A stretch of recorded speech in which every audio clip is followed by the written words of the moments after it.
we really have a very good team here to talk about 20 years of Armenian statehood.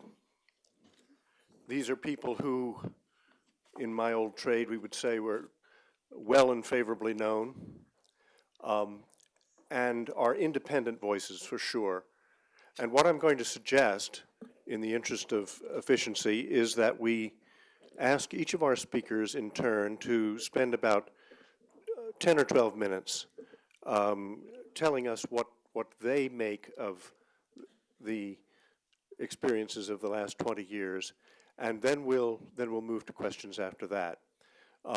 So I think as the last people are filing in, I think we have a couple more seats up here in the front if anyone needs it. Now, I won't, I think you have a brief identification of everybody who's speaking. We're starting with two people who have been highly effective journalists, and then we're continuing with two more experts who come at it from a more analytical position. So I would first like to introduce Levon Barsegyan, who is from the very important town outside Yerevan of Gyumri. Levon, please. Thank you very much.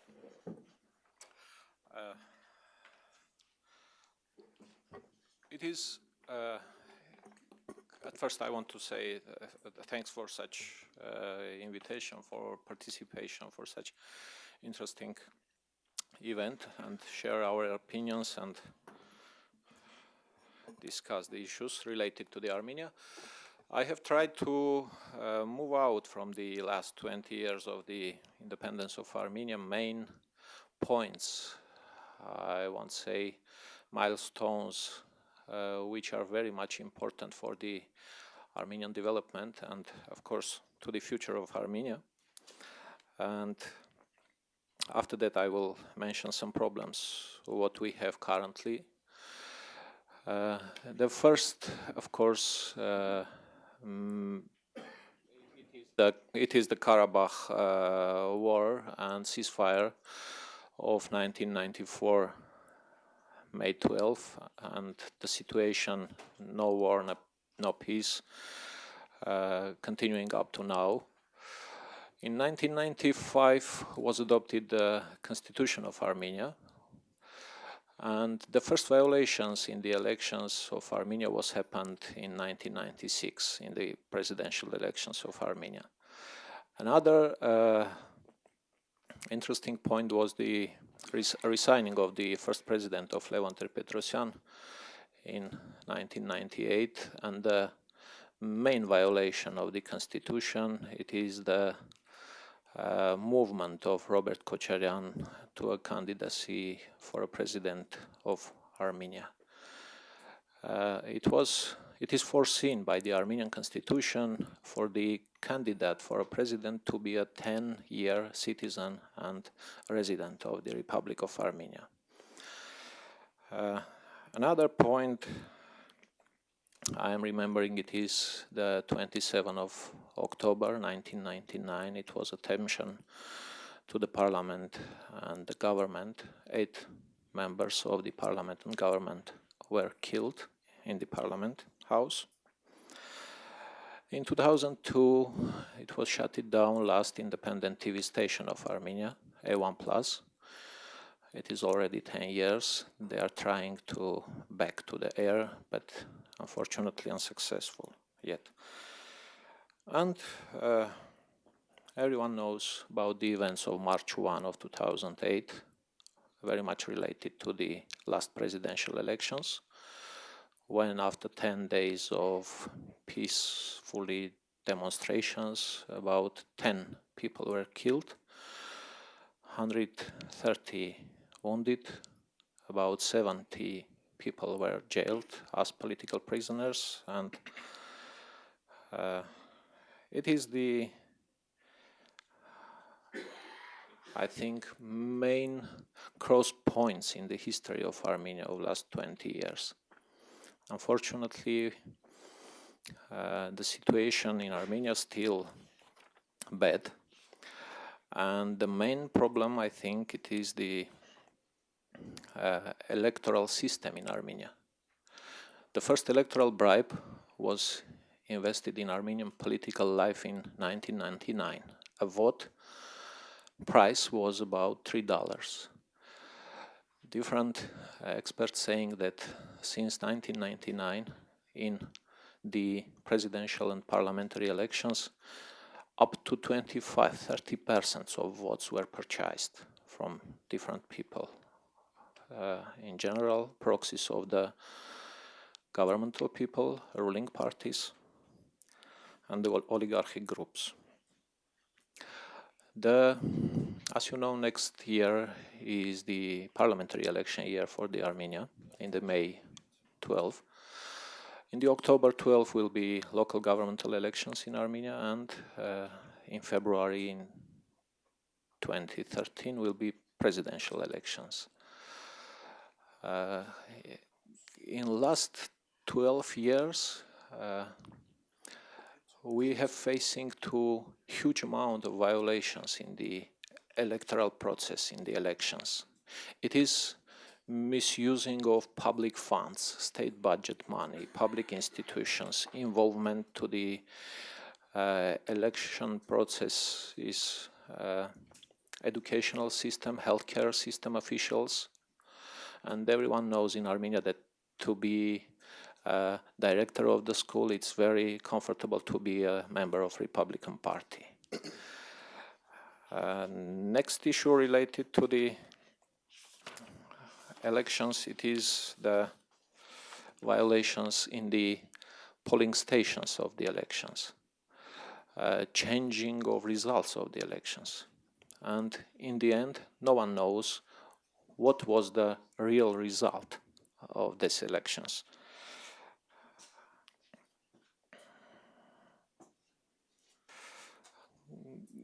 Of course, it is very important for the Armenia to have a real courts who can judging fairly, but now we have renewed court offices, softs for the courts, new furnitures, judges with the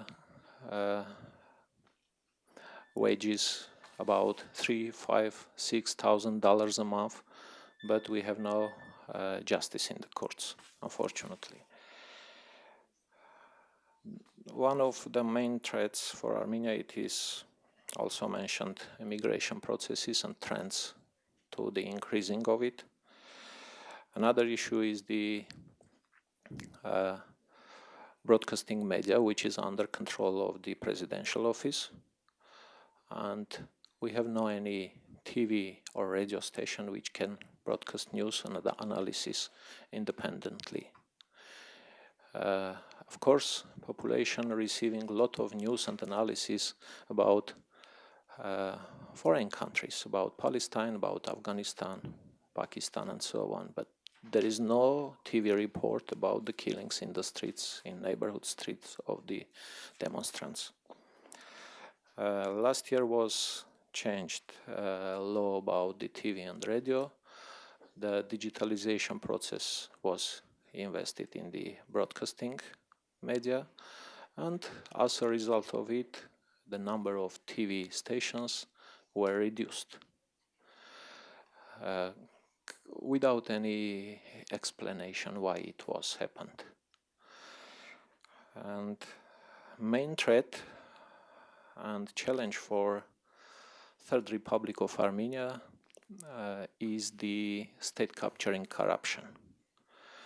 The indicators of Transparency International shows that we are deeply in the state capturing process, and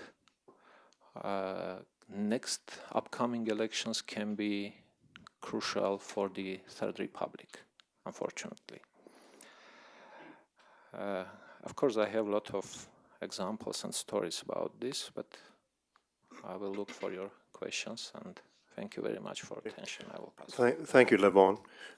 I would just point out that none of those disaster points took place when I was ambassador out there.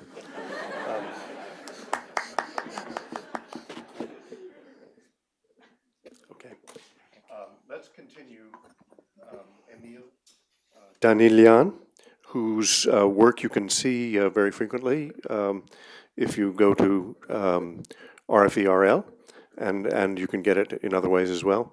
Emil, please. Thank you, Mr. Ambassador. I'm especially pleased to see you here for the first time since you completed your diplomatic work in Armenia. Well, obviously, the the topic of this discussion is lessons learned from 20 years.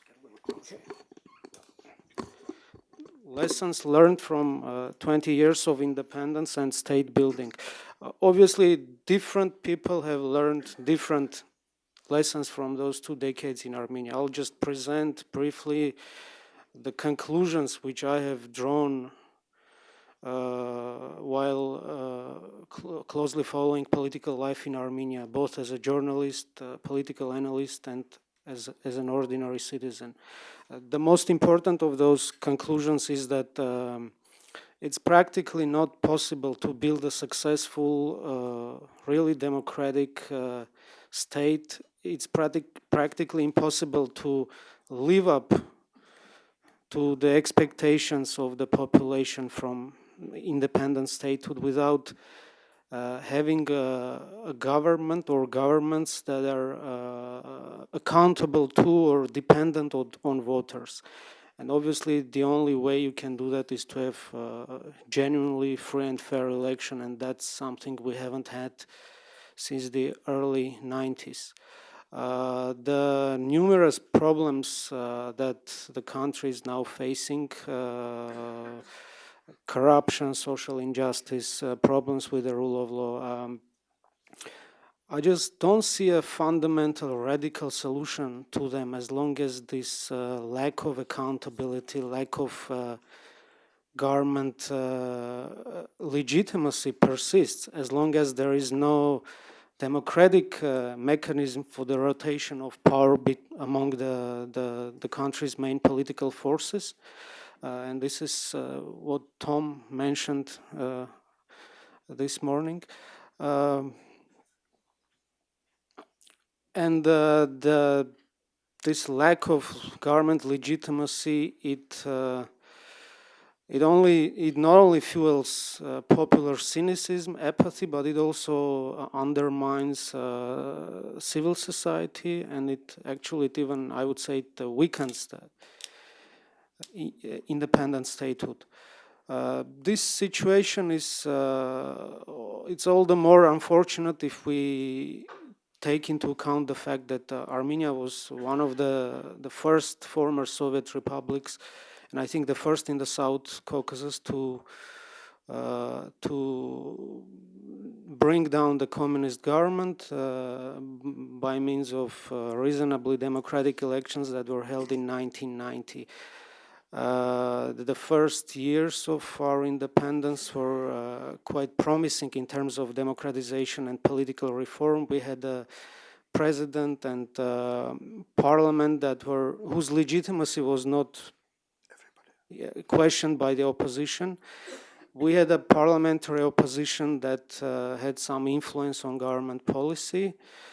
And that despite the fact that there was a war in Nagorno-Karabakh, there was an economic collapse, severe energy crisis, and interestingly, things began to change in the mid-90s when this first post-communist regime consolidated its hold on power and increasingly showed authoritarian trends. And the first major manifestation of that was the parliamentary elections held in 95 and presidential elections held in 96. Actually, I would say that they marked the beginning of a culture or a tradition of electoral fraud, which remains the main source of political instability in Armenia to this day. Just about every major national election held in Armenia since then has been a cataclysm, an upheaval, a stress for the country, and this is especially true for the presidential elections. Levon mentioned what happened in Armenia after the last presidential election. We had 10 people killed following that election in street clashes.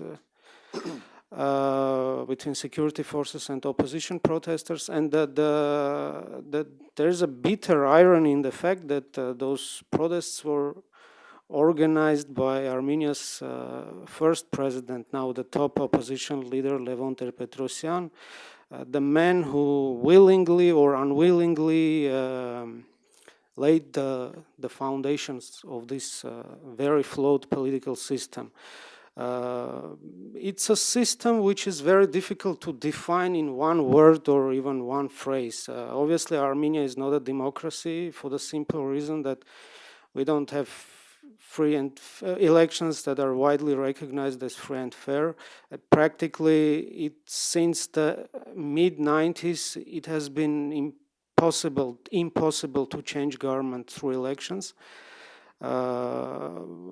The president controls not only the executive branch but also the legislative branch, the parliament, and also the judiciary. So in these circumstances, it would be naive to expect a rule of law in the country.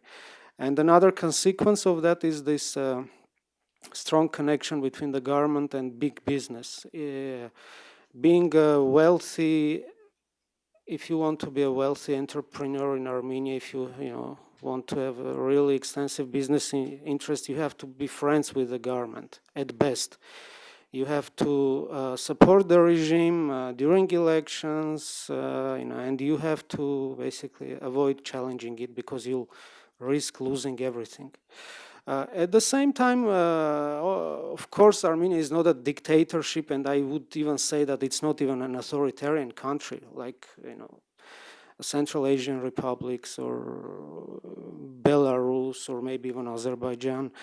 Why? Because both the current and previous governments have generally tolerated a significant degree of civil liberties. The crackdowns on the opposition, repressions, they were usually launched during short post-election periods. Most of the time, the opposition is generally free to hold demonstrations in the city center.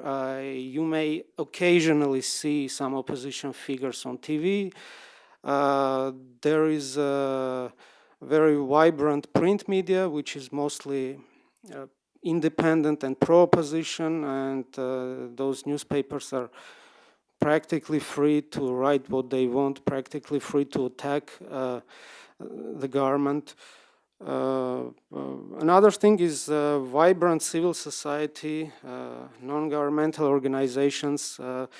It would be wrong to say that they have a decisive, serious influence on government policy, but sometimes they manage to make their voice heard by the government.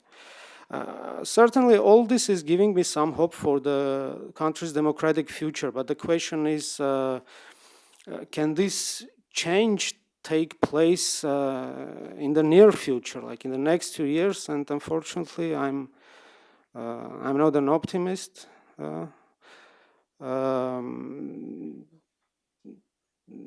There is no such change on the horizon, and I think it would take some major upheaval, some kind of a revolution to put Armenia on a really democratic path. Some people might argue that there is a possibility of an evolutionary democratization. For example, government officials in Armenia may argue that the last national elections, parliamentary and presidential elections held in Armenia, were judged to be largely democratic by Western observer missions. President Sargsyan said the other day that that the challenge for the government is to make sure that there will be no word largely in the next election report of the OSCE and the Council of Europe. The problem is that many politically active Armenians, many civil activists, many civil society representatives, they don't have such a perception that, you know, the conduct of the elections is improving. And as someone who covered the last national elections, I think they have every reason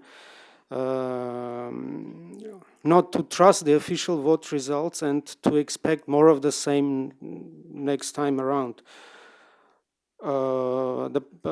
Unfortunately, this electoral system is becoming more and more entrenched. Vote falsifications are becoming more sophisticated, and increasingly European Western election observers, they either overlook those violations or they just don't want to notice them.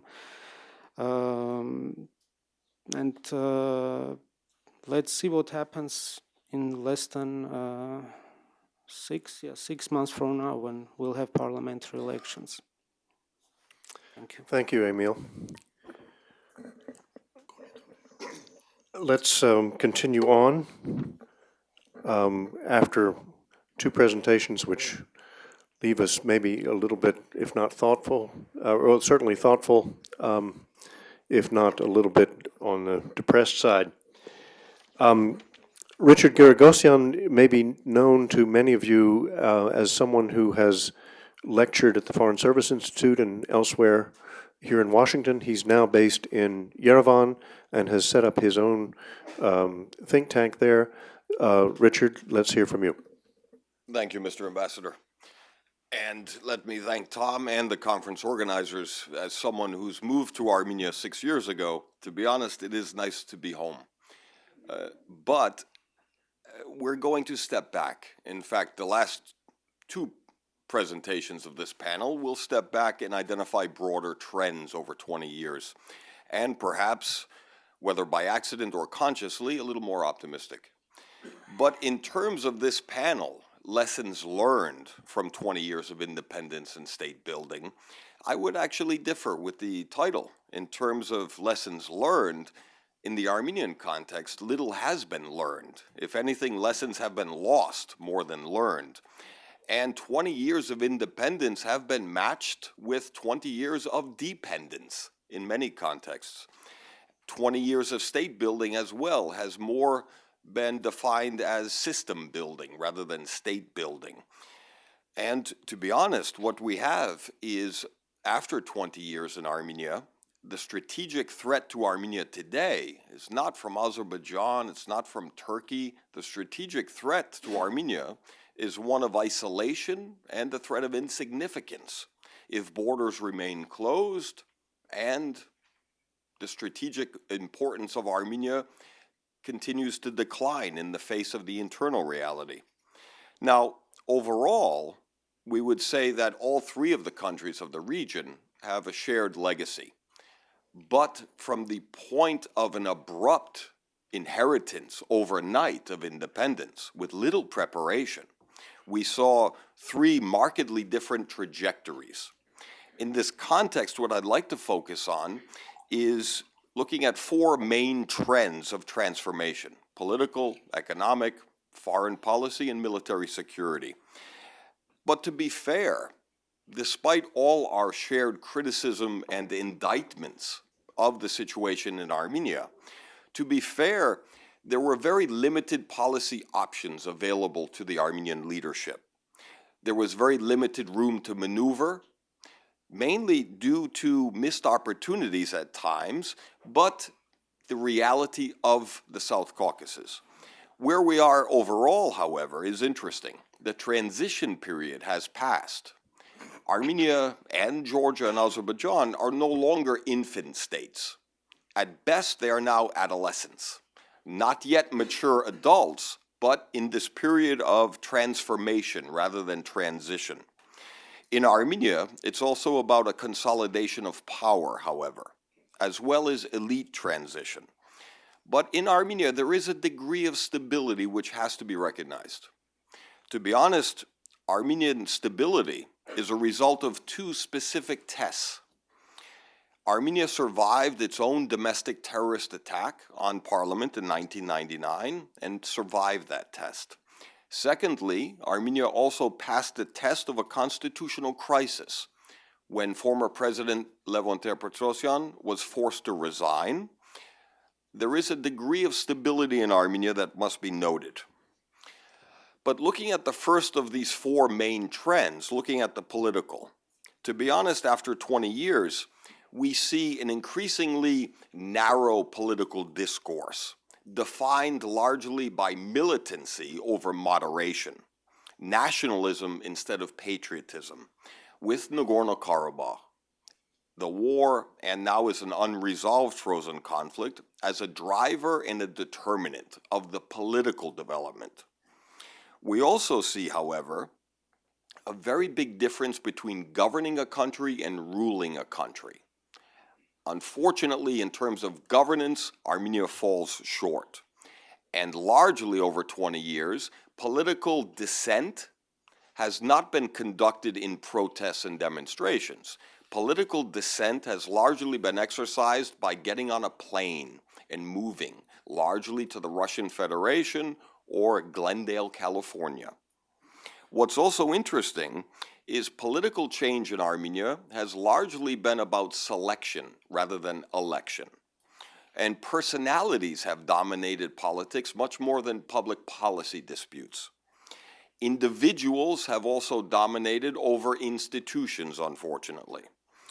But what we see now in the political, in terms of the literature of Armenia, we see the current Armenian government as the last of the Mohicans.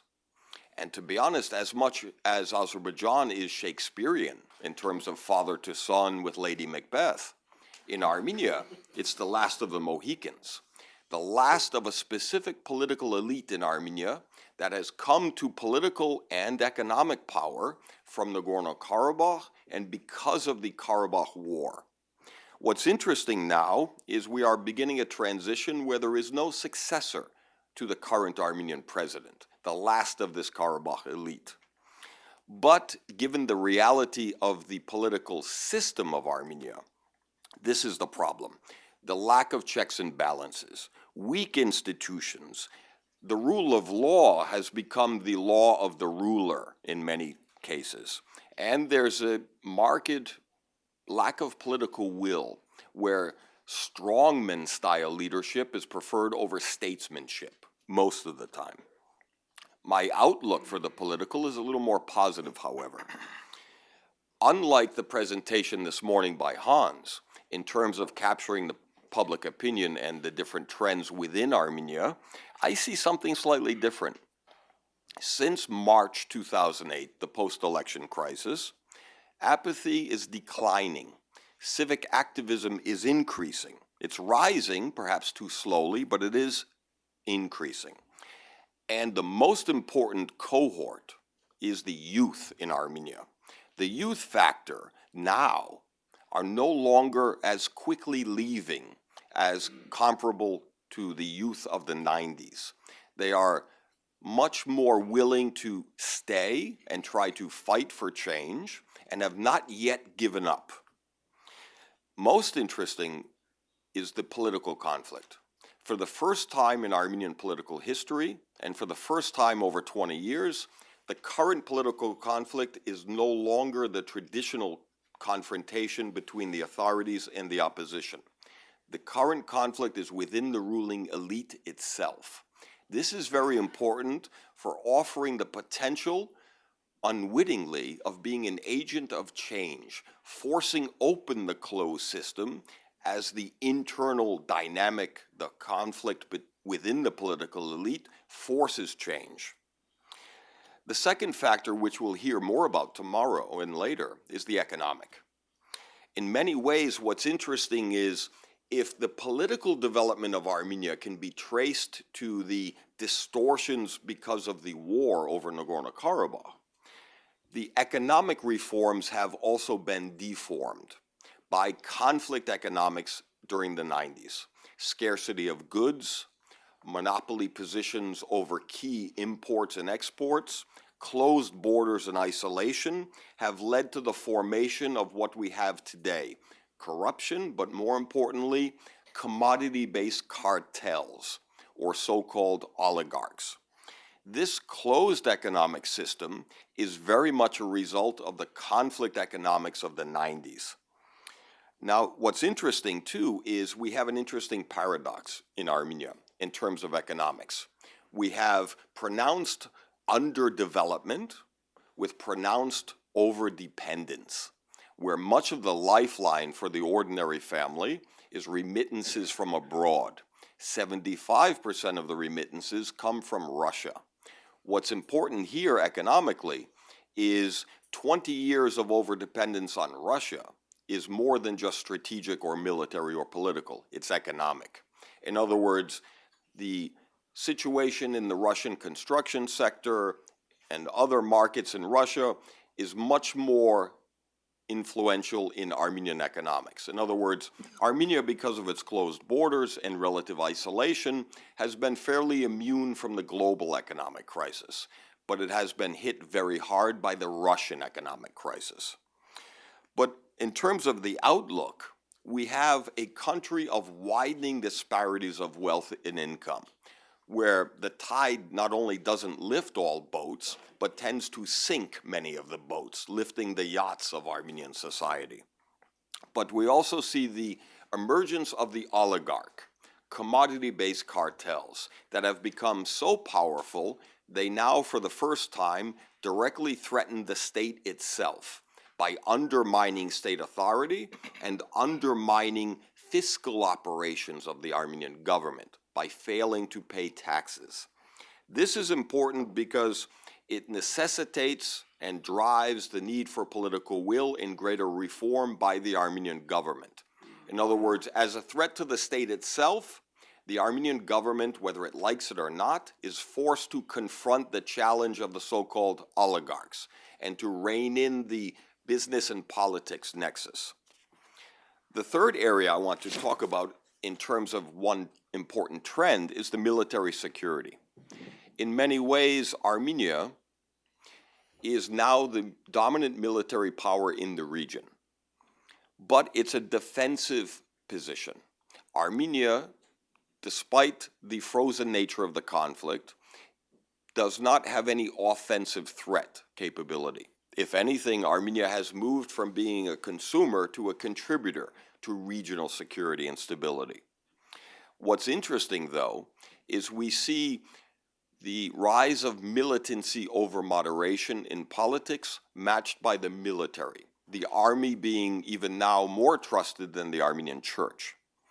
What's interesting is the psychological aspect of the military security sector. Armenia has overcome a general concept or victimization, if you will, Armenian genocide, etc. What's important to note in this area is the victory in military terms regarding Nagorno-Karabakh.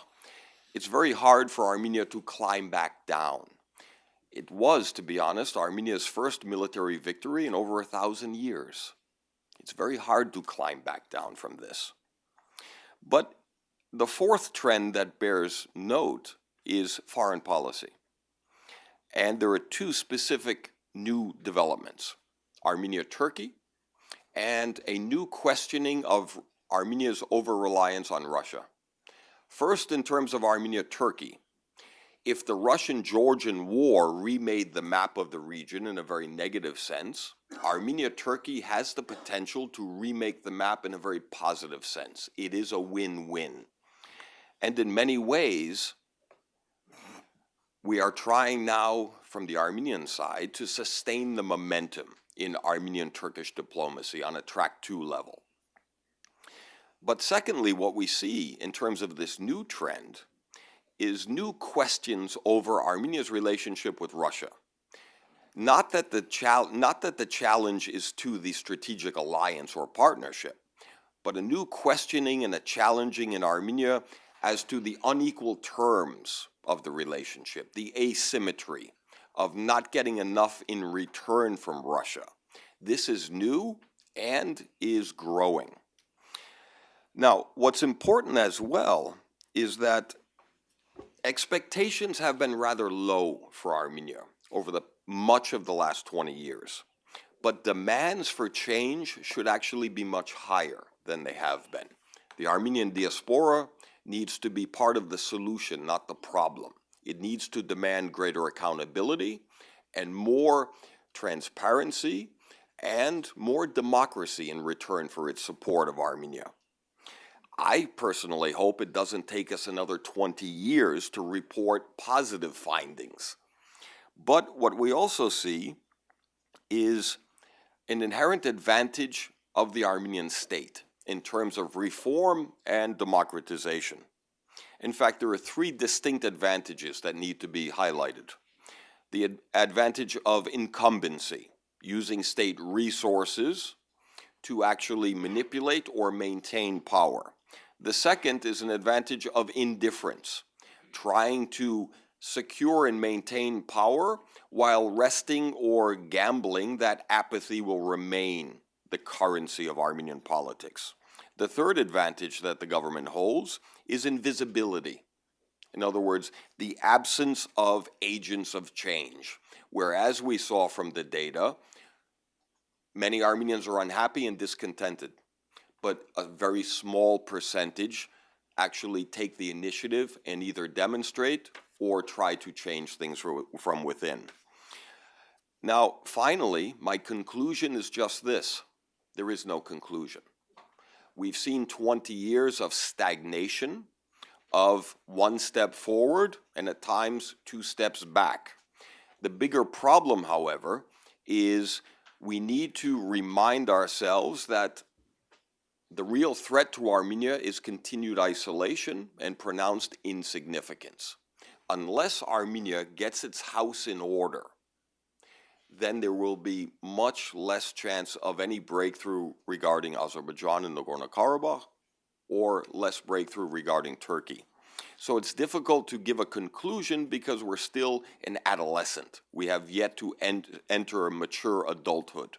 Having said that, the reason I'm optimistic is again because of literature, the last of the Mohicans. There will no longer be this Nagorno-Karabakh elite.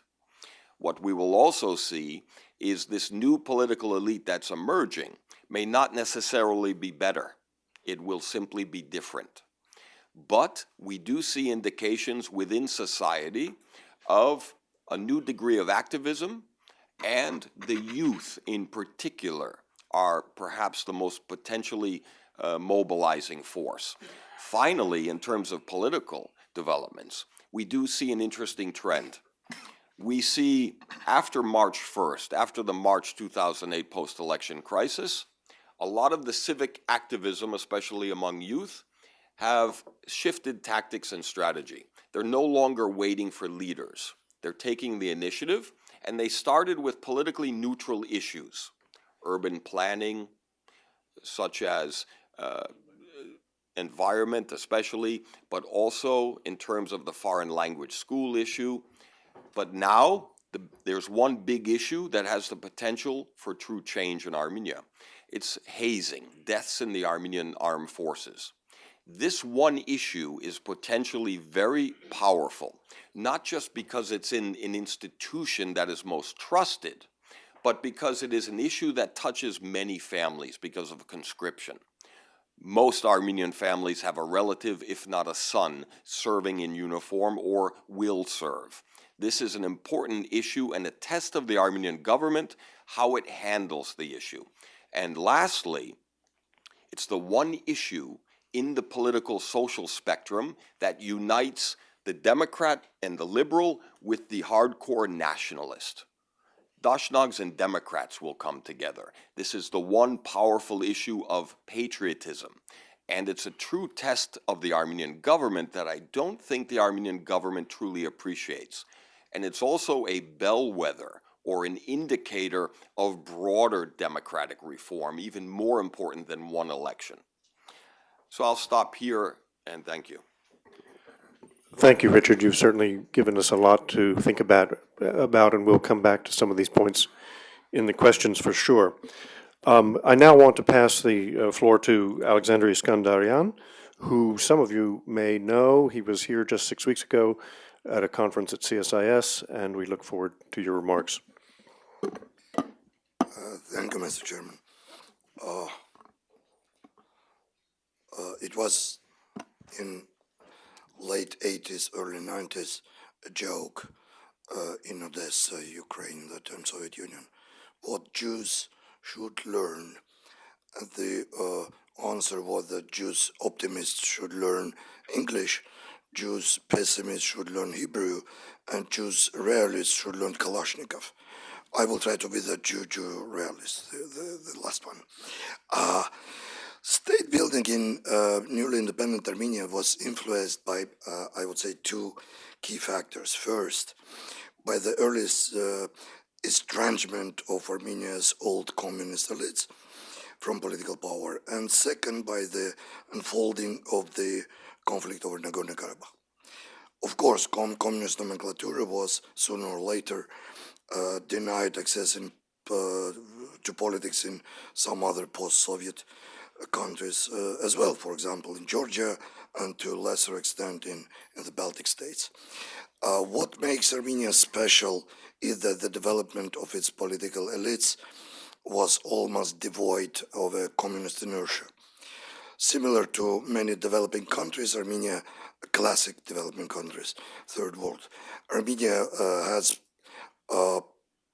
by now gone through 3 generations of elites. First, intellectual revolutionaries, then veterans of Karabakh War, and then oligarchs or business elites. The current result is an elitist polyarchy with a merger of economic and political power. Ethnopolitical conflicts also existed in many post-Soviet countries. However, the conflicts in Abkhazia, South Ossetia, or Transnistria were primary reactions of ethnic minorities to the movement of former Soviet republics toward independence. For Georgia, Moldova, or Russia, the conflicts were not key stimuli for independence, whereas for Armenia, it was the conflict over Nagorno-Karabakh that catalyzed and determined the entire narrative of national independence. The territorial dispute in Nagorno-Karabakh started in 1988, before the independence movement. Originally, the tension was between Yerevan and Baku, not between Yerevan and Moscow, for example. In Armenia, Russia was not perceived as a nemesis, but rather as a great power that may need be confronted, but can also be instrumentalized in the confrontation with the real enemy. Given the absence of a common border with Russia, Armenia's risk perceptions with regards to its former parent state were rather low, especially compared to the Abkhazian and Ossetian syndromes experienced by neighboring Georgia. Moreover, although Armenian neighbors own 4 countries, it only relates to 2 of them. As a result of the Karabakh conflict, Armenia is in a de facto state of Cold War with Azerbaijan, whereas Turkey, in a gesture of solidarity with Azerbaijan's cause, sealed its border to Armenia back in 1993.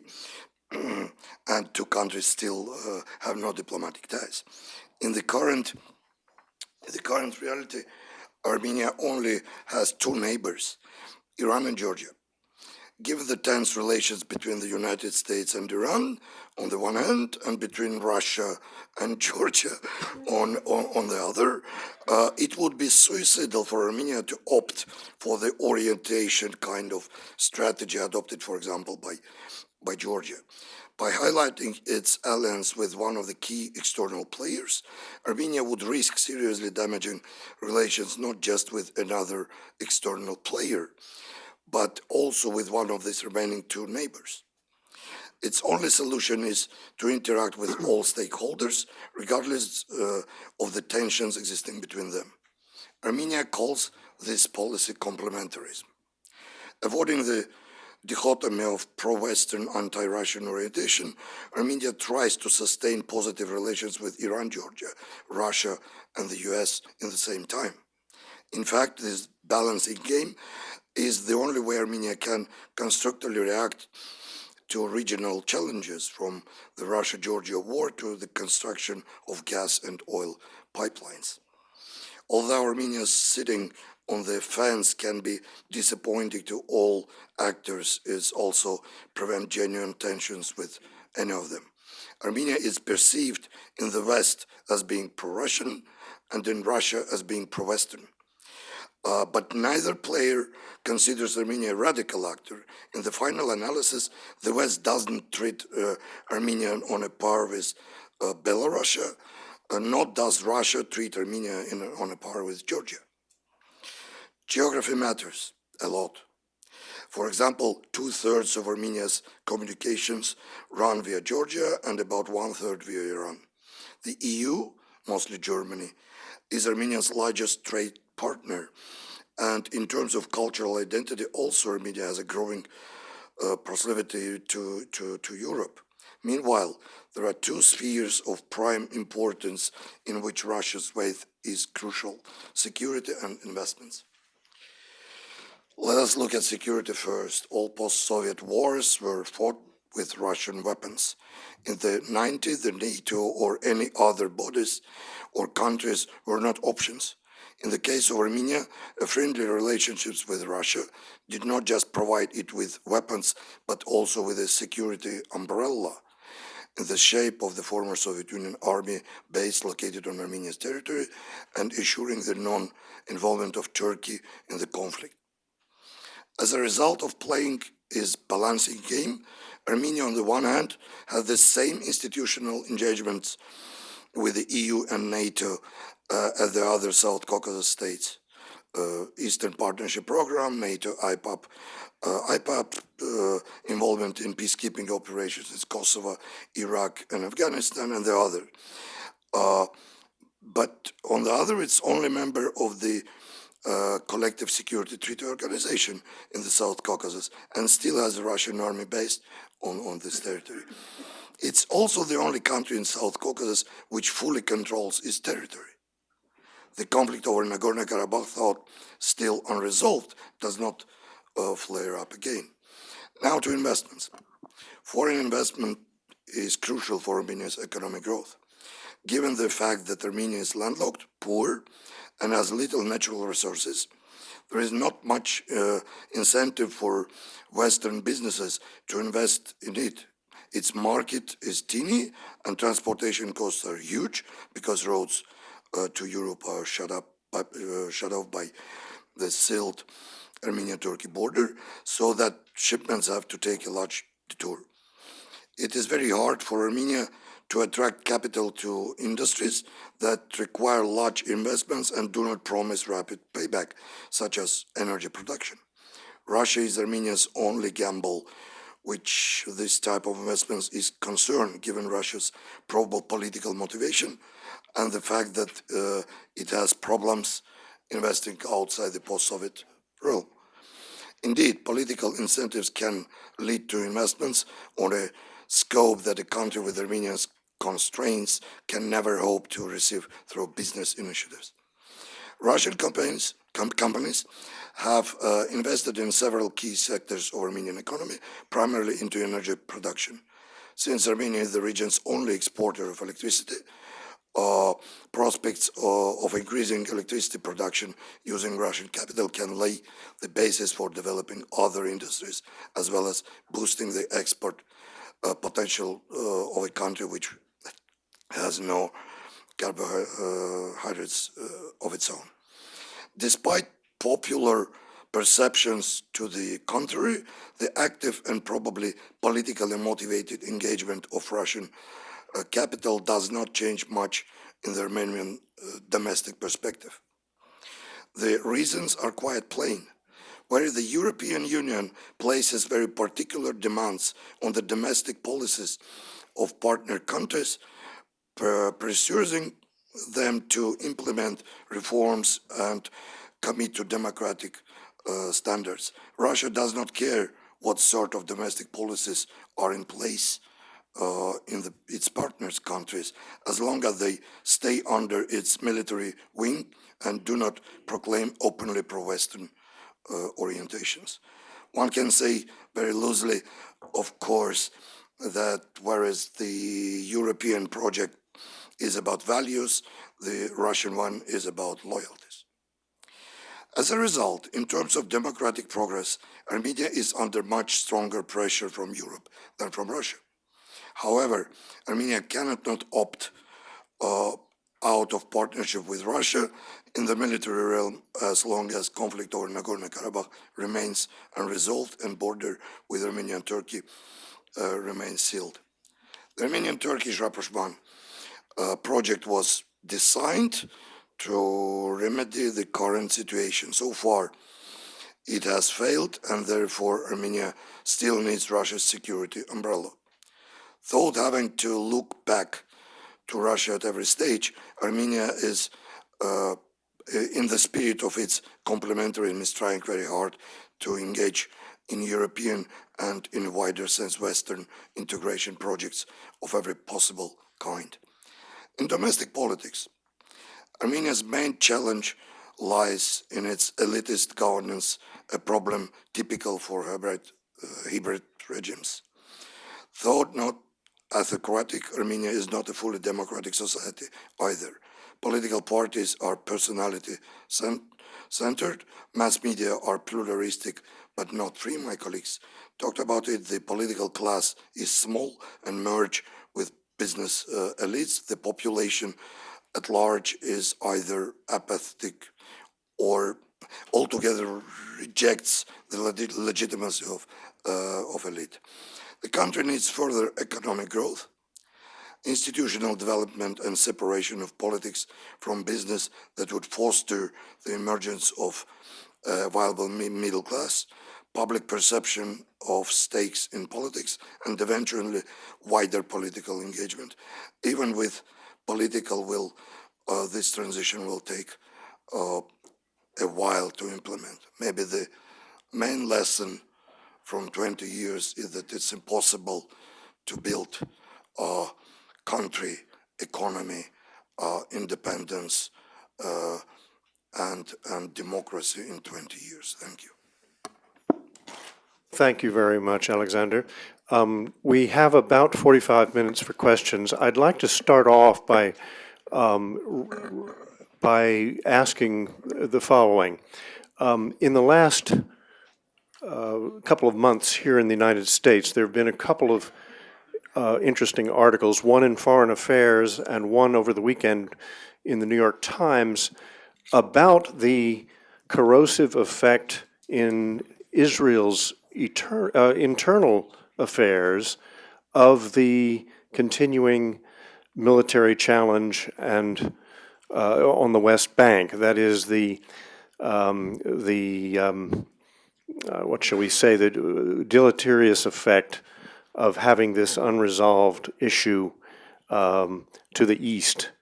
Now, we'll talk tomorrow a little bit more about the conflicts. There's a special panel for that, and I don't propose to turn into that question directly.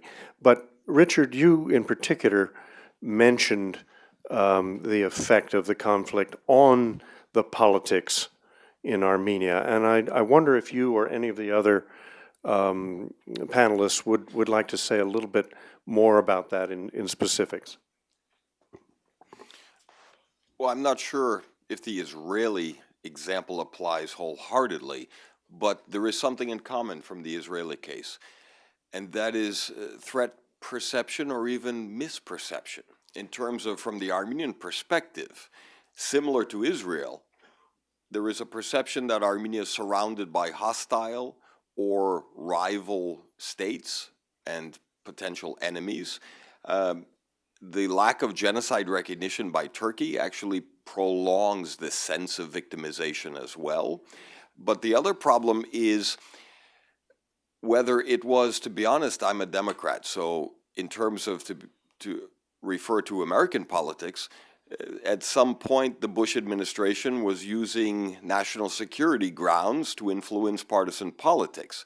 In Armenia, there is a tendency to use the threat of war or national security considerations to overlook shortcomings in democracy. But the biggest problem is, I think, Nagorno-Karabakh as both a drain and a burden on all our societies, given the reality, has stunted development, both economically and politically, and has tended to crowd out the moderates, and where the militant voices have become the mainstream in our societies. So in this case, the unresolved conflict is also leading to frozen minds in terms of very few statesmen are emerging. And even the parameters of political discourse is usually dictated to, you know, you're with us or you're against us, and very crude and very primitive. Tomorrow I'm on the panel with the conflicts, and we'll deal with this more in depth. So I'll turn to my colleagues as well if they want to add anything. I would like to add one thing. Sure.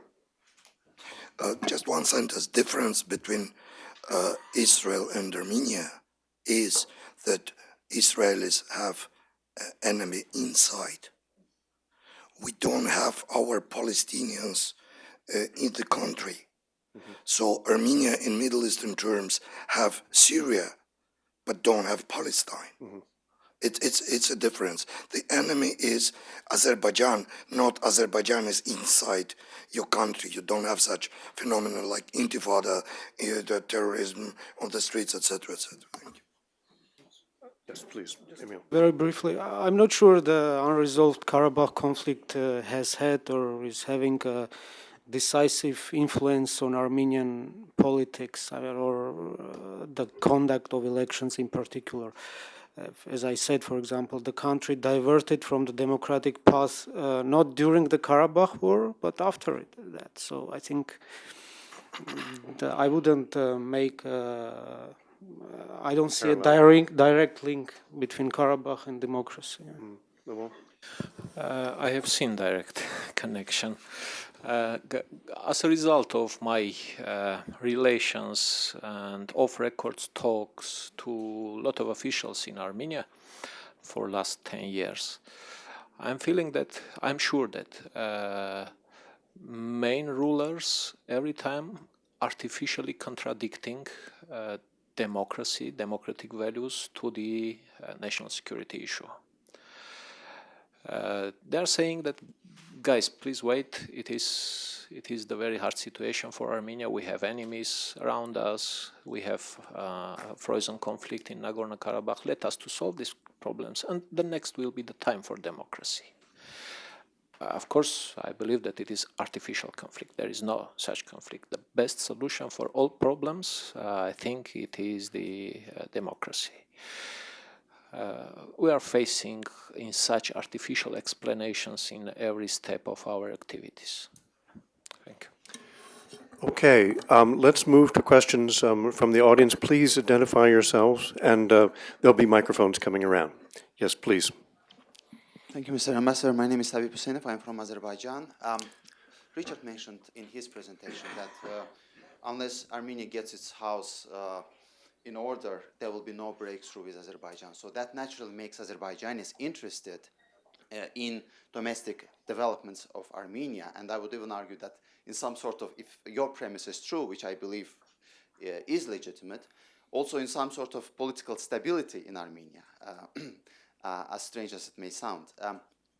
But my question from, deriving from that premise is, what's your take on the current developments, the ongoing unfolding developments in Armenian political stage? Because there are different interpretations of what's going on in Armenia right now. Is it something that, like most of the interpretations are that Armenia is gradually descending into chaos, it's opposition and government, they are fighting with each other, and that will create chaos. But there is also perhaps another view that perhaps Serge Sarkisyan is trying to make the system, government system, more healthy by getting rid of the unpopular people within the government, by trying to forge some sort of dialogue with the opposition, whether that's successful or not. So my question really applies to the whole of the panel. What's your take on this? How you read the situation that's unfolding in Armenia today? Thank you. Who would like to take the lead on that? Richard? Tabib, thank you for a very good question. In terms of the current situation in Armenia, and perhaps I'm still too optimistic, but what I see is, to be honest, politics in Armenia is really about three people: the first president, the last president, and the current president. What, unfortunately, not much else, but what we see is Petrosyan, leader of the opposition, the first president of the country, is now embarked on a dialogue with the current president and seems set to secure seats in the parliament in the next election. What we see is it's a marriage of convenience, yes, based on the shared threat from Kocharyan, the last president. What we also see is this is why, analytically, I argue that the real conflict today is no longer the opposition versus the authorities, but within the ruling elite itself, between supporters of Sargsyan and Kocharyan. And to be honest, I was never a fan of the president of Armenia. But the one issue I found where I support him 100% is Armenia-Turkey. And Sargsyan's playing chess, far too slowly for my taste, and not bold enough. But if we look at his performance regarding Armenia-Turkey, he has some statesmanship quality potential in him. What he's doing is actually now realizing the threat to the government is from the oligarchs and from his predecessor. And in fact, March 1st was more about his predecessor than it was about him in issuing these orders. What this means for Armenia, Azerbaijan as well is it's the transition that's important for Yerevan and for Baku. The transition where this is the last of the Mohicans, the last of the Nagorno-Karabakh Mohicans, and it will threaten to open up the political system and to give more choice and more voice to people like you and me who are committed more to dialogue than yelling at each other, to people like the embassy staff who actually are looking to the future and not locked in the past. But the other problem is this is about power, and it's about money, it's about wealth, and the battle is far from over. And the Armenian president and the Armenian government needs to go further and faster. And this is the real test, and it's a test of political will. But I am optimistic, and this is the current situation. If it's chaos, then I like chaos, because it may threaten entrenched power. And now my colleagues will surely disagree. Any further comments, Emil? No, I mean, there's definitely no chaos in Armenia at the moment. We are seeing the start of preparations for the next parliamentary elections, and as Richard pointed out, there are three key political players in the country: the current and former president. Obviously, the current president wants to retain his parliamentary majority, and that will be a good launchpad for him to win, to secure a second term in office next year. You have the main opposition alliance led by the first president of Armenia, Levon Ter-Petrosyan, and there is this growing factor of former President Kocharyan, who allegedly or apparently wants to return to government in some capacity and is reportedly relying on the second most important governing party in the country, which is led by a wealthy businessman. So these Kocharyan's political ambitions, they have caused some turmoil within the ruling coalition, but I think as things stand now, Sargsyan is in full control. But it's hard to, I don't know, some unexpected developments are possible. I mean, I would say that. Quickly, yes, Alexander. Quickly, I will try. Armenian politics, Tabibjan, now, it's not about ideas. not about ideologies, it's about interests. And the main process is not about three persons, but about competition between different groups inside so-called coalition or party of power, or how do you call it? It's not exist, it's not a monolith. You have competition, and it is competition not about liberal values or I don't know, socialism or such kind of things, but it's about dividing of power. So it is a main sense of elections and of parliamentary elections, and we'll see what's going on.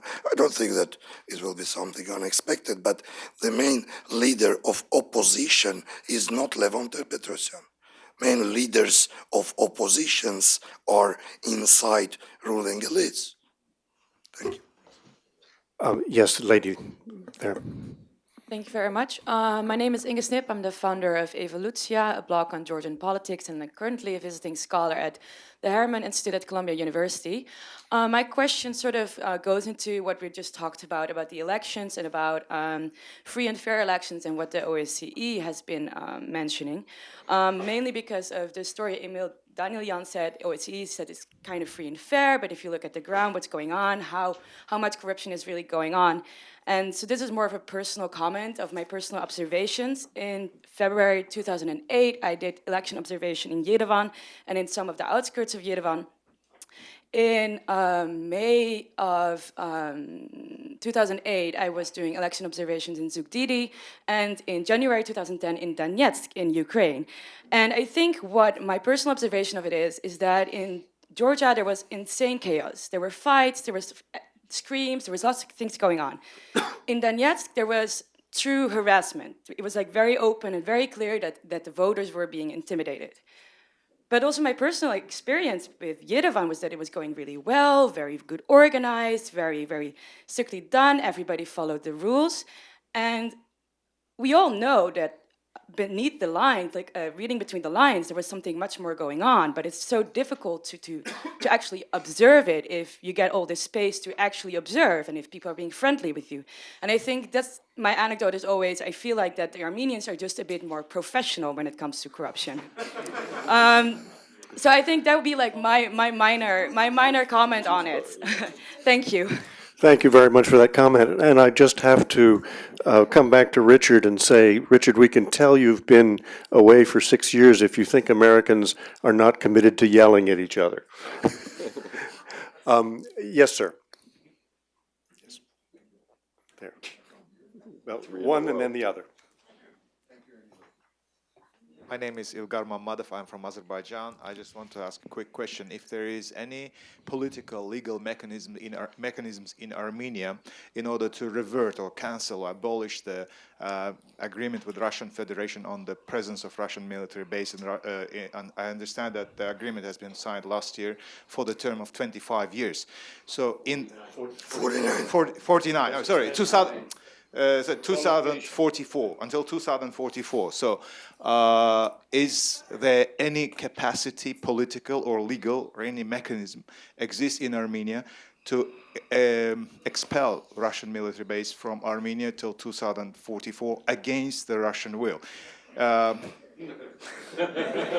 Okay. Yes, Emil.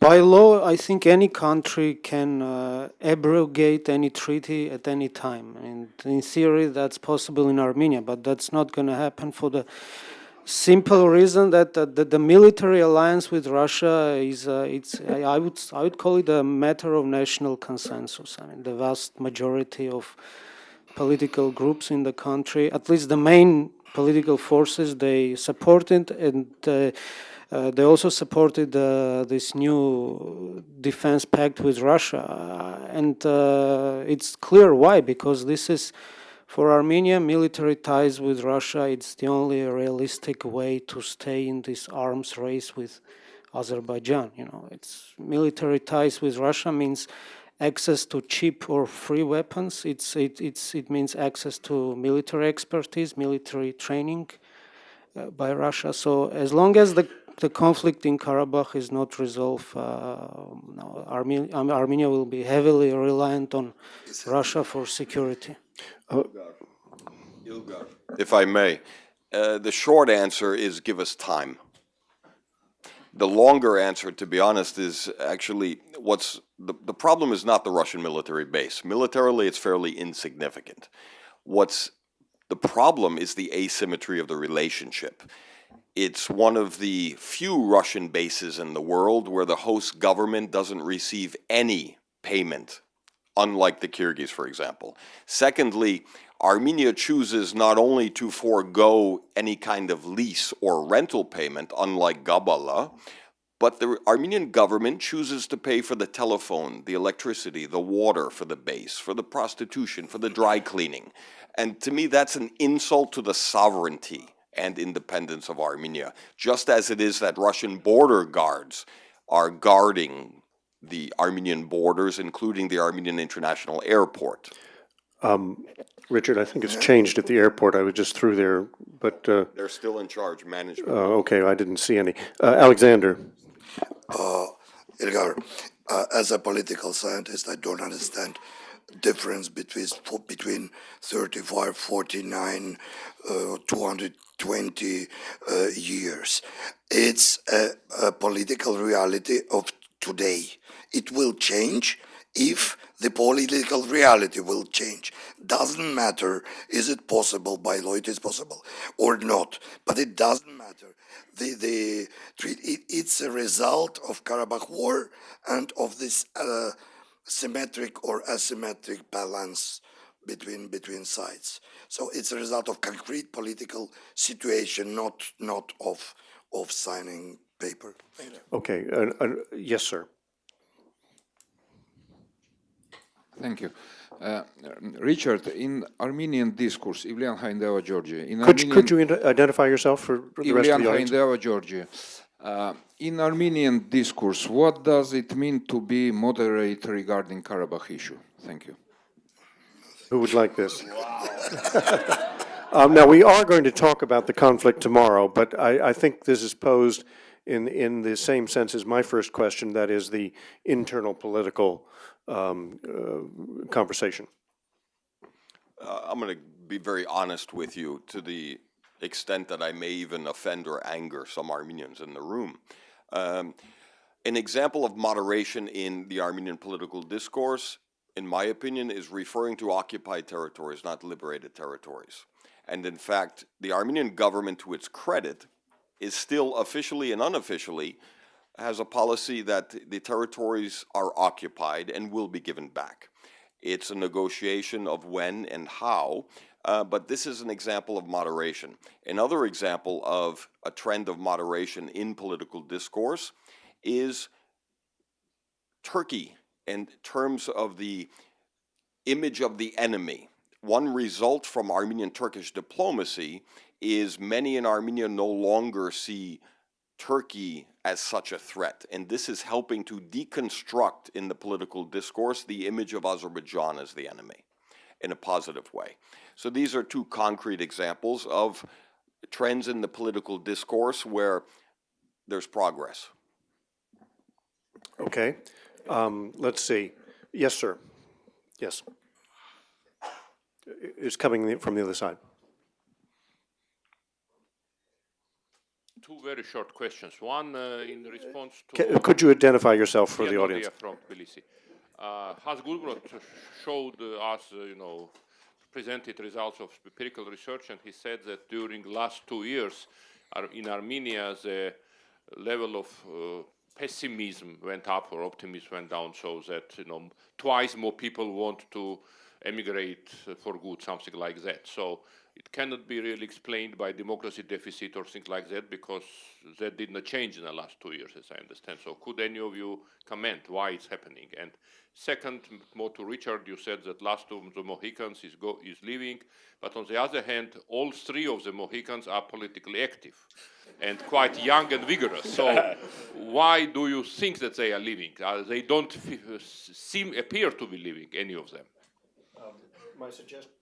I suggest we take that last question first, which was clearly posed to Richard, and then go to the other question about immigration and its causes. Okay, in terms of Last of the Mohicans, to be honest, my view analytically from inside, and my frustration, let me explain, is that as an analyst, I have a tremendous advantage in the fact that I don't like anybody in Armenian politics.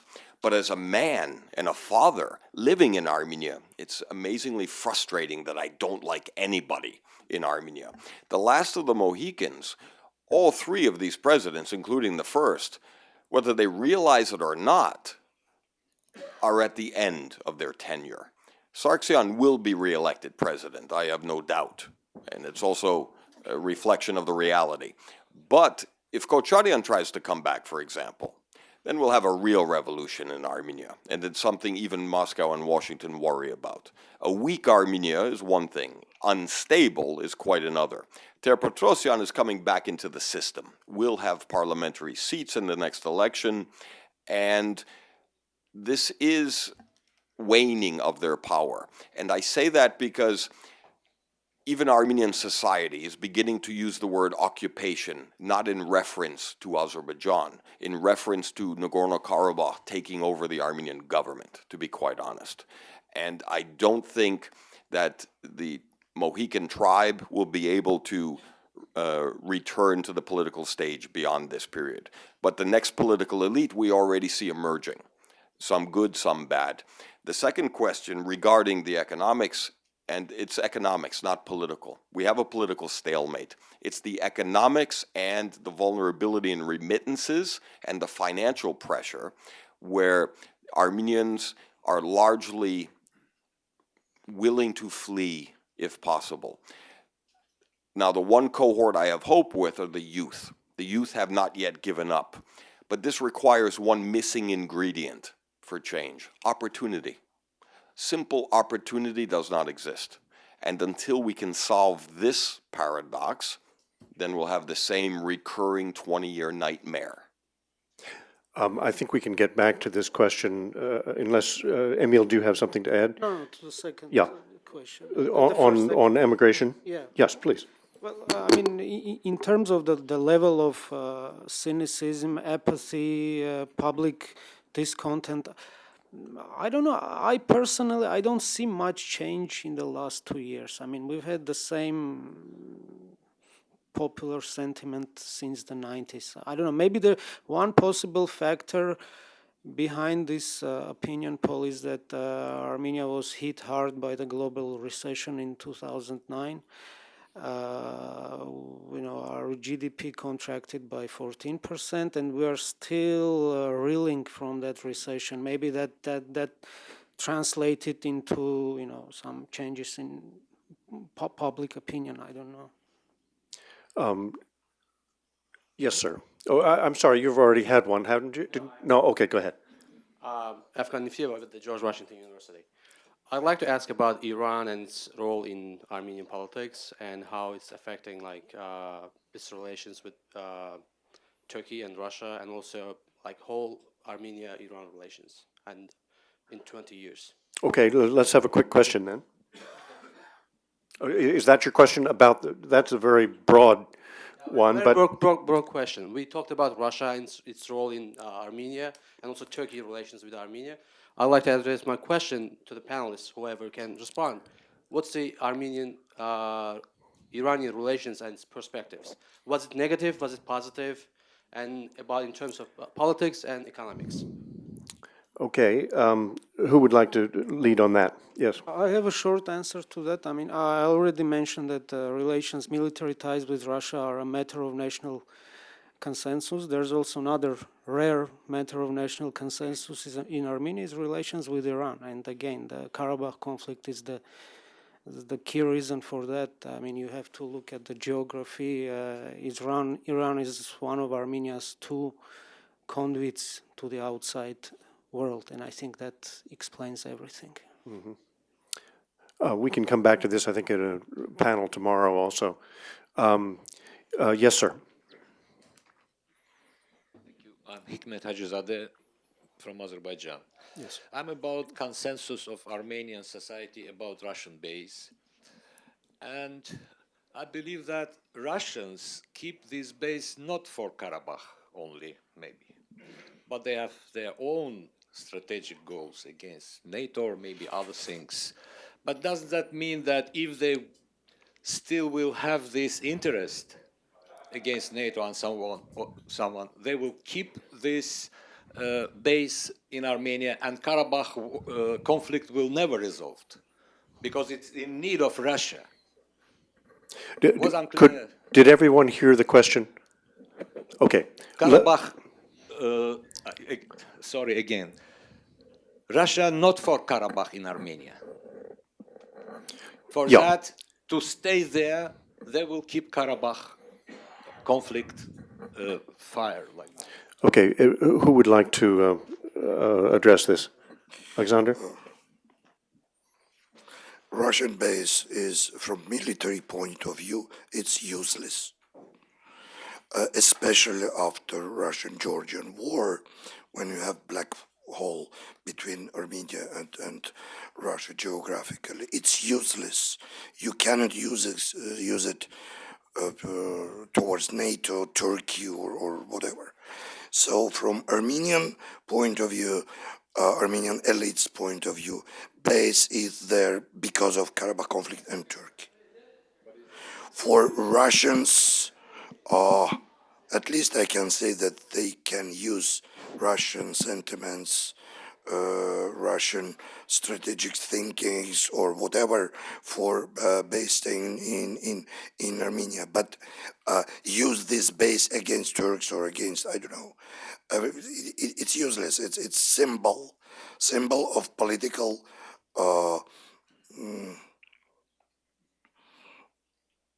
political symbol, not military. Really think. Maybe you. Yes, sir. There we go. Mark Mullen from Tbilisi. I'm not sure that's on. Okay.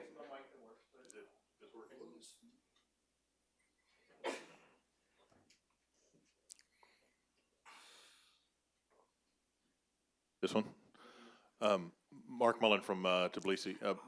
Emil Danelyan talked about Armenia as the executive controls the courts and the parliament, that there's collusion at the highest levels of business and with the government in a somewhat closed system, which in reality doesn't sound that different from Georgia. So my question is, other than the allegedly and sometimes annoyingly ferocious Georgian PR machine, much commented on in the region and here, what's the difference? Because it does feel more dynamic and more optimistic. I think even the Georgian public feel generally more optimistic than in Armenia. In Armenia, it seems a little more bleak. So what actually are the differences between the two? I mean, obviously, I'm not an expert on Georgia, but as an outside observer, I think what makes Georgia different is, first of all, Saakashvili government's crackdown on corruption. I mean, some forms of corruption. I mean, my understanding is that it's this campaign, this anti-corruption drive. It has achieved something in the country. Maybe I think that's what makes Georgia different in the first instance. Let me add very quickly, the big difference from an Armenian perspective in Yerevan is there was a revolution in Georgia. We can debate how effective or how real, etc., and there are shortcomings, but it succeeded from an Armenian perspective. And it's also illustrative that the Armenian government today is trying to cut and paste police reform from Georgia, from the Georgian model, highway police. It is a model. Whether it's a sound model is a different question. But in this case, the other big difference is we have more than one oligarch in Armenia. And to be honest, corruption is a little more entrenched currently. And the course of Georgian reform has been much better than in Armenia to date. Yes, sir. Sorry, I wanted to. Yeah, jump in. May I? I'm sorry. Can you hold off just a second? Let's give our panelists one more. Differences between Georgia and Armenia in this sense is that in Georgia, corruption and the system is more centralized, and PR in Georgian case is better. We Armenians are outsiders. We are outside Georgia. So the picture about Georgia is a picture from media, from press, from TV. And the real situation is, sure, in Armenia, the system of power is more pluralistic than now in Georgia. Okay, thank you. Yes, back to you, sir. So I'm Ingilab Ahmedov from Azerbaijan. My question to Alexander Iskandarian, you mentioned that the real opposition is inside of the power, not outside. Can you clarify who is that group or who is this person? If it's possible, concrete and short answer. Thanks. I didn't say real. Opposition of Armenian National Congress is real as well. But I would say the main political struggle in Armenia is now inside, first inside Republican Party. Republican Party is in reality kind of a place or room or table for consensus between different business groups or business group lobbyings in elite groups. There are several. At least two big groups inside Republican Party, and between Republican Party groups and Prosperitas Armenia, which is one business group formed as a political party as well. So it's not just one force, you have several. Okay. Varajan, did you have a question? Thank you, Ambassador Evans. Perhaps a general comment. Varajan is the Deputy Chief of Mission of the Armenian Embassy here. Usually, we wouldn't say much about domestic politics in Armenia for natural reasons. Can everyone hear? Okay. Can. But just the discussion prompted me to say a couple of observations. Thanks to all of the panelists for their insights and remarks. What a lot has been said about this past years of 20 years of independence, about the establishment of the statehood. On the current processes, there has been a discussion. I just wanted to mention that what's going on in Armenia is a normal political process. Armenia is not drifting towards any chaos or towards any instability. This is a normal political process that is typical to any transition democracy, to have reshufflings in the cabinet, to have changes of ministers or personalities.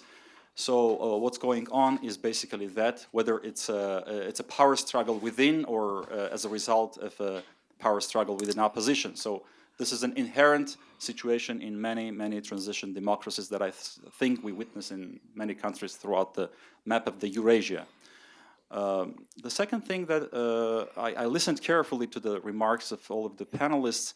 I think, of course, a lot of criticism has been said, which is normal, and Armenian government, by the way, hasn't been ever close to listen any criticism, and we have been always open to our problems, to our issues that are in our society. But I think to some of them I wouldn't agree. For instance, that Mr. Barseghian said that the public TV is controlled by the presidential administration and you wouldn't see any opposition demonstration. I have myself been watching Armenian TV here from Washington. I've seen quite often whenever there has been a demonstration on the Freedom Square that the Hailur public TV has been broadcasting Levon Petrosyan many times, quoting him and announcing to the Armenian public that there is an demonstration in the city going on. So I don't think that Armenian TV or other media is close to bring the opposition voice to the broader mainstream. And I appreciate very much Mr. Danelian mentioning that Armenian mass media is printed media is very open and heavily opposition. And if you follow this media, it is there is a heavy criticism towards, Armenian government, and there is no any restriction in Armenia. No journalist, as a result of this, except of certain incidents that no one can exclude. But there is this voice, public voice. Second of all, the civil society, vibrant civil society that is emerging in Armenia. I think it's another factor that exists in Armenia that we as a country and as a government, we are open towards work with the civil society and cooperation. So these are major factors that describe the situation. I also wanted to mention that since there has been a discussion about, and also the comparison with the neighborhood, that for instance, according to Foreign Policy Journal Failed State Index, Armenia has the best, I don't know if you've studied this index or not, but Armenia has the best position among the states in the region, far better than other neighbors in the region, and which also is another example that shows that in the terms of overcoming the difficulties inherent to transition period, Armenia has succeeded a lot as well. So, or for instance, I didn't hear much about the positive steps taking place in Armenia in the terms of fighting corruption. For instance, major dismissals of police, personnel in Armenia. I didn't hear to say that we saw the one side of the story, or the dismissal of the Yerevan's mayor, for instance. That has been steps, and I can mention many others that the government and the president has undertaken towards reforms and showing the flexibility towards, getting the signals from the society. So in the terms of foreign policy, I wanted just to briefly to touch upon the issue of the Russian military base has been touched. This is a normal international practice based on the threat perception of the given country. It is the right of any change, is the right of any state, according to international law and the UN and OSCE norms, that any state can change or choose its security alliances. In this case, it has been a basis of mutual consent. And in the case of Armenia, this is originating from the threat perception that the country faces, the immense threat that coming from one neighbor country and aggressive military campaign and armaments. So this is the reason, but I would go for perhaps to further details at the later discussion. Thank you very much. Thank you, Varjan. We have slightly less than 15 minutes, and I would like to allow our panelists just a final word before we get to the end. But first, let's try to get these last questions. Yes, ma'am. Thank you very much. Anne Charlotte Merrill-Vetvik from CITS UJ.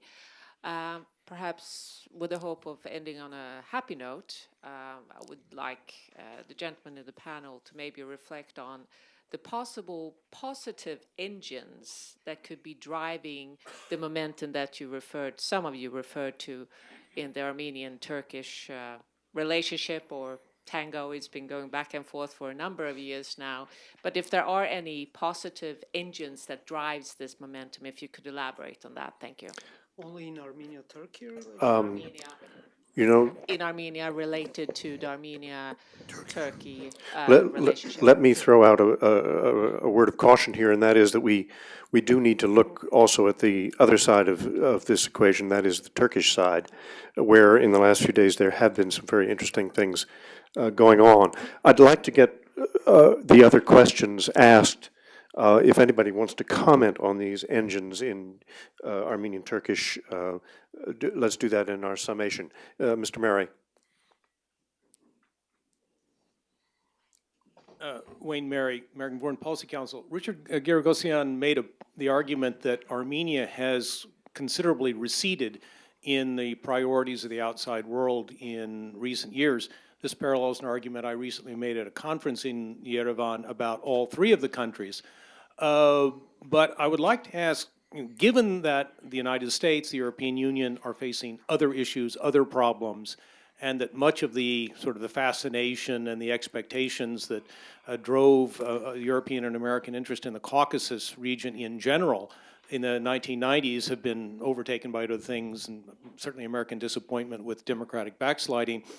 What are the implications for Armenia of being in a more provincial regional environment, of being in an environment in which, yes, Moscow's always there, Tehran's always there, Ankara is always there, but I can't see another big American initiative like Secretary Clinton's effort to broker a rapprochement between Ankara and Yerevan coming again for quite a while.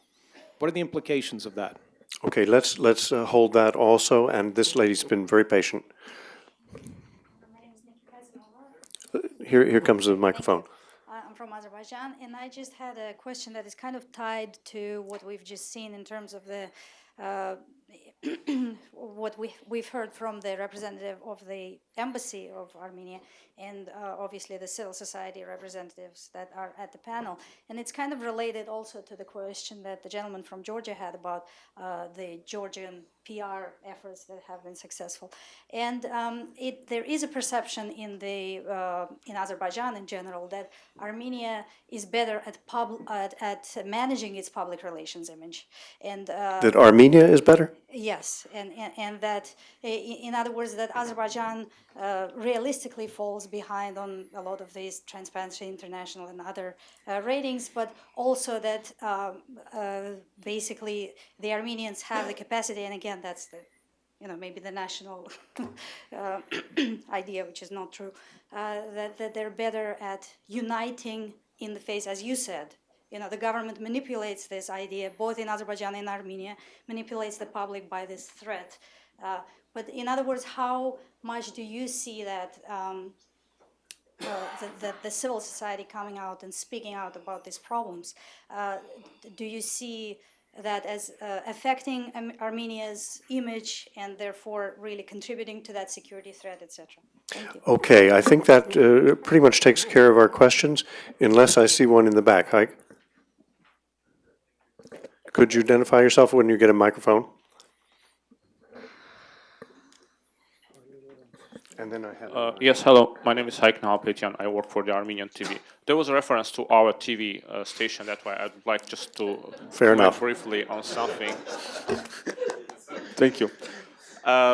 Well, just a quick comment. I remember in 2008, during the pre-election period, our TV station invited all the presidential candidates to a live show, one by one, to our news program. And all the candidates accepted the invitation, but except from Levon Ter-Petrosyan. He rejected to come to live show and to talk to audience. The only one. And we couldn't get clear clarification from him why he did this. But what was more amazing, that a couple of days after this, he wrote a letter to the Constitutional Court of Armenia, claiming that Armenian public TV doesn't cover him. So that was literally a couple of days after he rejected himself to come to our TV station and talk live. We wouldn't be able to edit anything because, as I said, this would be a live show. But he refused to come. And when he criticized us in his letter addressed to Constitutional Court, our anchor read 1.5 page of this criticism on live news program. Again, if I was asking myself, if I was the news manager, if I was the director of news program, would I allow 1.5 page of criticism be on the TV? Not because I would like to censor it, but because I thought it's not very vibrant for TV, not very dynamic for TV to have this 1.5 page, letter being read on the TV during the news program. Better for radio. Yeah, thank you. That was my brief comment about this. Okay, I don't know who's going to try to answer that question for you, Haik. But we have time for about 2 minutes from each of you. And shall we go in the same order as we originally spoke? Levon? Thank you very much, and thank you to Mr. Varujan from Embassy. He says that it is normal political processes now in Armenia, and he talks about the mass media coverage. Every time when the oppositional Armenian National Congress making rallies in Yerevan on the main roads of Armenia, towarding to Yerevan, policemen staying and stopping all cars driving to the Yerevan. They are checking, they are asking, why do you driving to the Yerevan? And very often it's happening up to now, up to a couple of days ago when it was a demonstration. It's not a normal political process.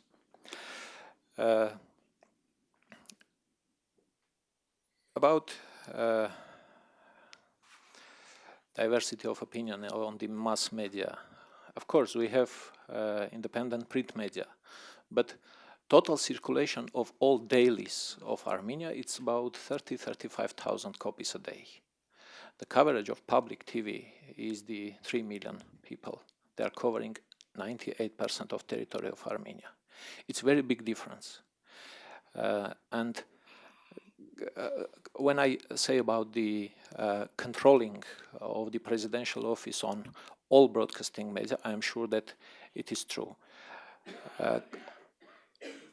I can't remember any reports about the killings in the streets, about the beating of demonstrants in the March of 2008. And just 1 week ago, only a coordinator of National Congress was invited to the public TV for the interview for last 4 years.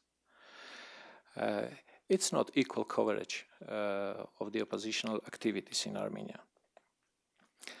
So I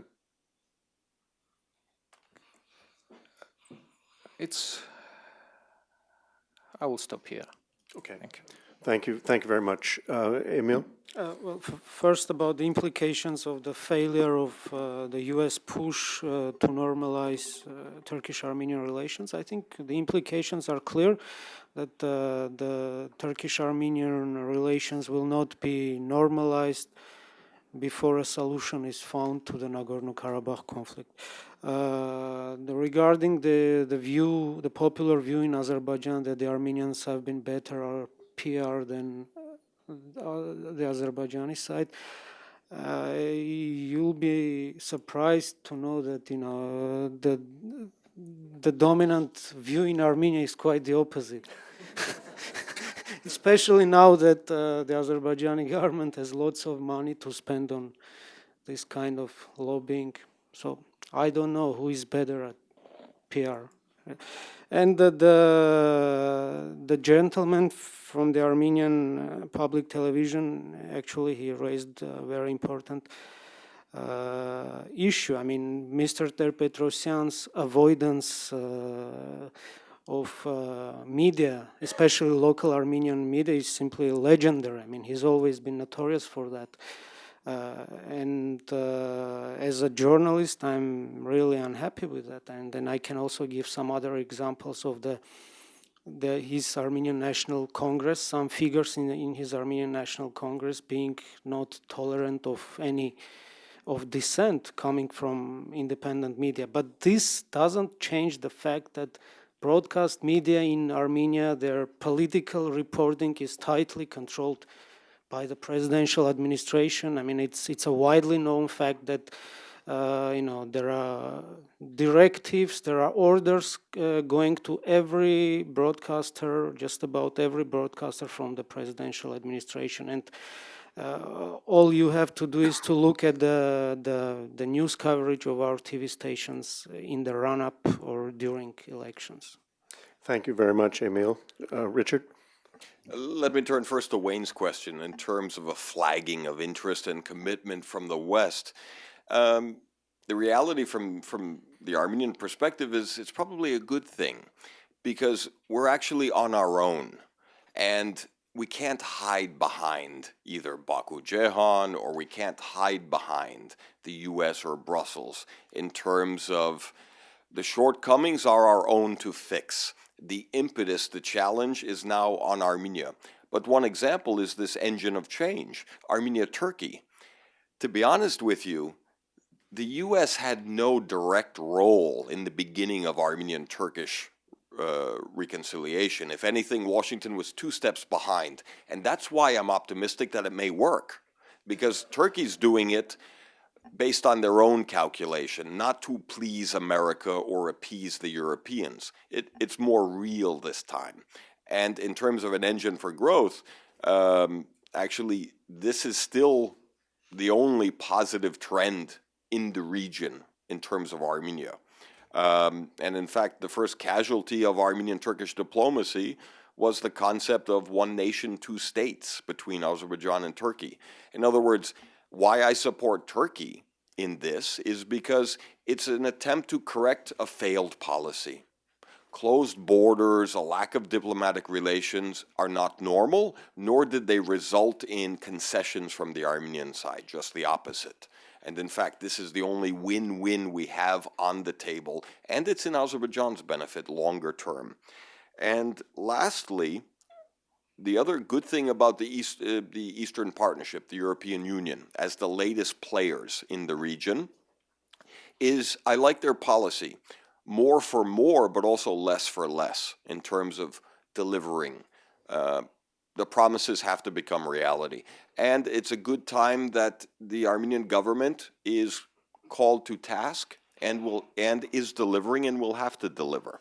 And in fact, if we look at the recent changes in Armenia, there are signs of progress that perhaps we didn't talk about too much, but Armenia is moving in the right direction.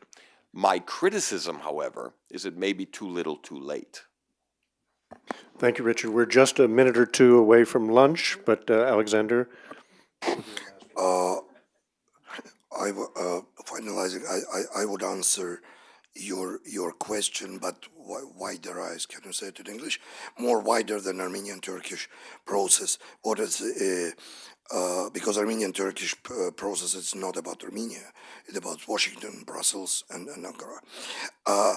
What is... Did you mean Armenian-Turkish?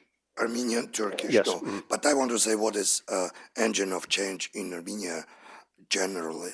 I would say there are 4 points, which I think are main points of hope. 3 of these 4 points exist, and fourth one should develop. First one, we fortunately don't have oil. Second, generational changes will come. More than half of my students speak English better than Russian. It's not about is Russia or America good or bad. It's about different models.